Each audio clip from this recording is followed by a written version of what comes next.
जानबूझ के मुसलमान को मारना चाहते हो, जानबूझ के इस देश में मिनॉरिटीज को खत्म करना चाहते हो। मैं सरदार हूं। अगर किसी मुस्लिम के पास कब्रिस्तान नहीं था तो सरदारों ने अपनी जमीन देकर कब्रिस्तान बनाए। हमने आरएसएस की नीति अपना ली, हमने डंडा अपना लिया, दंगे हो गए, लेकिन मुसलमान हमारे साथ आने के लिए तैयार नहीं है। जितनी देर आप इनकी सांस प्रणाली बंद नहीं करोगे, अगर वक्फ बोर्ड नहीं छीनोगे, अगर जमीनें नहीं छीनोगे, तब तक मुसलमान आपके सामने झुकने वाला नहीं है। सिख नहीं झुके तो आपने एमएसपी का झगड़ा अब तक डाला हुआ है कि किसान की सांस प्रणाली बंद कर दो तो पंजाब अपने आप झुक जाएगा। पहले मुस्लिम मारेंगे, फिर सिख मारेंगे, फिर क्रिश्चियन मारेंगे। ये आपकी सोच है और मैं बिल का विरोध करता हूं। ये हमने फैलाया हुआ डर नहीं है। जब देश के मुसलमान को लगा कि देश में बीजेपी में 240 संसदों में एक भी मुसलमान सांसद नहीं है, हमारे लिए जगह नहीं है, तो वो डरने लगा। जब आपने कब्रिस्तान की बात की, आपने शमशान घाट की बात की, तो वो डरने लगा। ये नीति आ गई जो लोग कहते आए हैं सिंह जी कि बेचने और खरीदने का ही कोई नया धंधा होने वाला है। भाई कौन मान्यवर भाई धन्यवाद सर, आपने मेरे को बोलने का अवसर दिया। मैं ज्यादा रेपुटेशन ना करते हुए सीधा बिल का विरोध करने के लिए खड़ा हुआ हूं। मैंने आज देश के गृह मंत्री का अच्छे तरीके से भाषण सुना और उन्होंने बार बार एक ही बार को 2-3 बातों को ज्यादा जोर दिया। एक तो उन्होंने कहा कि विरोधी दल भ्रम फैला रहे हैं, मुसलमानों के बीच डर फैला रहे हैं। ये हमने फैलाया हुआ डर नहीं है। जब देश के मुसलमान को लगा कि देश में बीजेपी में 240 संसदों में एक भी मुसलमान सांसद नहीं है, हमारे लिए जगह नहीं है, तो वो डरने लगा। जब आपने कब्रिस्तान की बात की, आपने शमशान घाट की बात की, तो वो डरने लगा। जब गोधरा हुआ, जब मुजफ्फरनगर हुआ, जब दिल्ली हुआ, जब हरियाणा मेवात में दंगे हुए, तो देश का मुसलमान डरने लगा।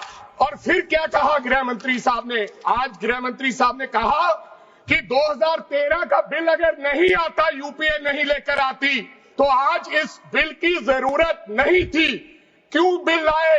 क्योंकि आपको पता चल गया कि देश का मुसलमान हमारा साथ नहीं दे रहा।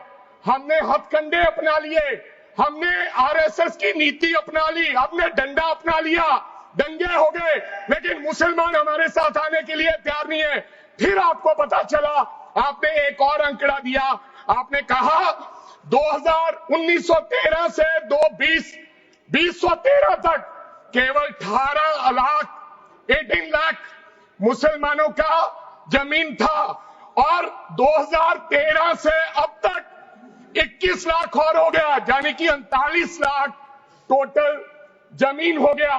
तो आपको किसी ने समझाया मुसलमान को अगर आपके बस में करना है, ये आरएसएस की नीति नहीं अपनाएगा। जितनी देर आप इनकी सांस प्रणाली बंद नहीं करोगे, अगर वक्फ बोर्ड नहीं छीनोगे, अगर जमीनें नहीं छीनोगे, तब तक मुसलमान आपके सामने झुकने वाला नहीं है।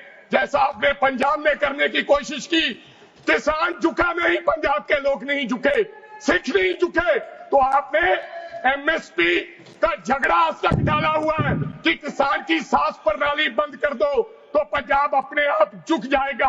आर्थिक जब झुक जाएगा तो हमारी ईन मान लेगा और हमारे साथ आ जाएगा। आदरणीय सर, आपने बार बार कहा, आज गृह मंत्री साहब ने कहा गवर्नमेंट प्रॉपर्टी पर किसी का अधिकार नहीं है, पंचायत की जमीन कोई दान नहीं दे सकता है। मैं आपको इसके पीछे लोचा क्या है, इसके पीछे छुपा हुआ राज क्या है? 1947 में जब बंटवारा हुआ था, 47 से लेकर 1954 तक सारी प्रॉपर्टी गवर्नमेंट के नाम हो गई थी। उसके बाद 1954 में एक्ट बना, तो वो एक्ट में सर्वे हुआ, 1961 टू 1970 सर्वे किसने किया? कलेक्टर ने। अगर पंजाब की, हरियाणा की, हिमाचल की बात करूं तो डिविजनल कमिश्नर अंबाला बैठते थे, उन्होंने सर्वे किया, तहसीलदारों ने सर्वे किया, तो वक्फ बोर्ड को यह जमीन देने का काम किया। अब क्या हो गया? जैसे राहुल गांधी कर्नाटक में भाषण देते हैं, गुजरात में मुकदमा दर्ज होता है, सजा हो गई। गवर्नमेंट की प्रॉपर्टी तो 1947 और 1954 में तो सारी प्रॉपर्टीज गवर्नमेंट की थी। अब एक बंदा खड़ा होगा तो वो कहेगा कि यहां पर ये गवर्नमेंट की प्रॉपर्टी है, डिस्प्यूट होगा, तो आप वक्फ बाय यूजर का अधिकार खत्म कर दोगे कि ये तो जमीन गवर्नमेंट की थी, आप उसकी जमीन छीन लोगे। फिर आपने कहा लिमिटेशन एक्ट की बात कर रहे हैं आप, और किसी धार्मिक स्थानों पर तो लिमिटेशन एक्ट लागू नहीं होता, इनके ऊपर क्यों? आप जानबूझकर इनको अपनी लात के नीचे से दबाना चाहते हो, इनकी छाती पर चढ़ना चाहते हो, जानबूझ के मुसलमान को मारना चाहते हो, जानबूझ के इस देश में मिनॉरिटीज को खत्म करना चाहते हो। इसको एक्सपांस कर देना, जानबूझ के मारना चाहते हैं मुसलमान को, it should be expanse, deleted from the record. और लास्ट आपने कहा प्रैक्टिसिंग मुस्लिम, एक आपने और कंडीशन लगा दी लास्ट कि 5 साल प्रैक्टिस मुस्लिम होना चाहिए, वो दान दे सकता है। मैं सरदार हूं और ऐसी कई उदाहरणें हैं पंजाब के अंदर। अगर किसी मुस्लिम के पास कब्रिस्तान नहीं था तो सरदारों ने अपनी जमीन देके कब्रिस्तान बनाए।